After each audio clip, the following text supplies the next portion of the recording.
Welcome back. It's Brittany. This is Seed Soil Water. We are learning how to break the habit of being our old selves so that we can become our new selves, leaving behind the traumatic replaying of the past and choosing to step into the dreamy, exceedingly abundantly future that is ahead. So let's get back into this. Changing your body, why lift a finger? We may believe that we can change our brains by thinking, but what effects, if any, will this have on the body? Through the simple process of mentally rehearsing an activity, we can derive great benefits without lifting a finger. Here's an example of how that literally happened. As described in an article published in the 1992 Journal of Neurophysiology, subjects were divided into three groups. The first group was asked to exercise by contracting and relaxing one finger on their left hand for 5 1-hour training sessions per week for 4 weeks. Okay. So like this maybe, or like this maybe. Okay. A second group mentally rehearsed the same exercises on the same timetable without physically activating any muscles in the finger. People in a control group exercised neither their fingers nor their minds. At the end of the study, the scientists compared the findings. The first set of participants had their finger strength tested against the control group. A no-brainer, right? The group who did the actual exercises exhibited 30% greater finger strength than those in the control group. We all know that if we repeatedly put a load on a muscle, we will increase the strength of that muscle. What we probably wouldn't anticipate is that the group who mentally rehearsed the exercises demonstrated a 22% increase in muscle and strength. The mind then produced a quantifiable physical effect on the body. In other words, the body changed without having an actual physical experience. Okay, I'm going to start visualizing all of my ab workouts times 5. Just as researchers have worked with test subjects who mentally rehearsed finger exercises and others who imagined playing piano scales, experiments have compared practical experience versus mental rehearsal for individuals doing bicep curls. The results were the same. Whether the participants physically performed bicep curls or mentally rehearsed those activities, they all increased their bicep strength. The mental exercisers, though, demonstrated physiological changes without ever having the physical experience. Go to Seed Soil Water if you haven't yet. The spa channel is what I mean, the audio spa, because this is the whole foundational principle behind why I created and continue to build videos for the Seed Soil Water audio spa, because it is a place where you can go and submerge your being into an experience, and this is the whole thing. It can produce real results for you, whether it's something that you want, like anxiety help or physical healing, or, by the way, you know, all of those legalese things. I'm not a doctor. Go to your doctor. No guarantees, blah, blah, blah. But, so when the body has changed physically, biologically to look like an experience has happened just by thought or mental efforts alone, then and by the way, here's the thing too, if you don't believe this stuff, it's not going to happen for you.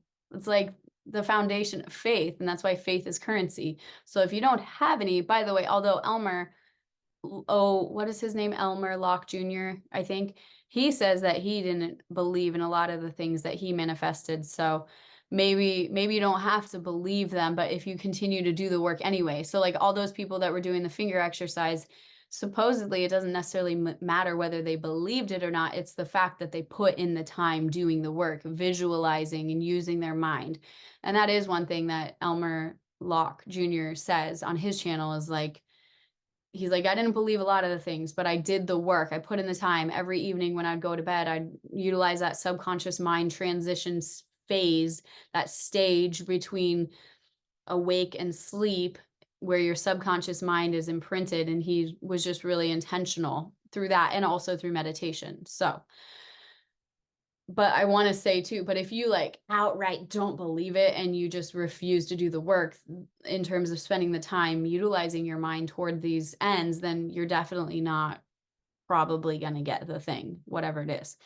When the body has changed physically, biologically to look like an experience has happened just by thought or mental efforts alone, then from a quantum perspective, this offers evidence that the event has already transpired in our reality. If the brain upgrades its hardware to look like the experience physically occurred and the body is changed genetically or biologically, it is showing evidence that it happened, and both are different without our doing anything in 3 dimensions. Then the event has occurred both in the quantum world of consciousness and in the world of physical reality. Wowza. When you have thoughtfully rehearsed a future reality until your brain has physically changed to look like it has had the experience, and you have emotionally embraced a new intention so many times that your body is altered to reflect that it has had the experience, hang on, because this is the moment that the event finds you. Ooh! And it will arrive in a way that you least expect, which leaves no doubt that it came from your relationship to a greater consciousness, so that it inspires you to do it again and again. And it really is that fun and beautiful. Okay. I want to go over that one more time because I feel like I went through that former paragraph too fast. When the body has changed physically slash biologically to look like an experience has happened just by thought or mental efforts alone, then from a quantum perspective, which is like the building blocks, the tiny micro perspective, this offers evidence that the event has already transpired in our reality. Okay, so kind of like what I was saying, where if you, when you are really when you really have experienced it in your imagination, you are thinking feelingly, you're actually feeling like the excitement of that, oh my gosh, my trip is in 10 days. Yeah. And you like can really believe and feel it like you've experienced it internally so much that you're radiating out that like proof of currency, like that it's happened. This offers the evidence. Faith is the evidence of things unseen, right? That the event has already transpired in our reality. If the brain upgrades its hardware to look like the experience physically occurred and the body is changed genetically or biologically, and both are different without our doing anything in the 3 dimension, then the event has occurred both in the quantum world of consciousness and in the world of physical reality. Man, that's still such a big thing to understand, but I guess that's just the science of it all. Anyway, I'm going to leave this off here and pick up on the next one. Be blessed, be well, be free.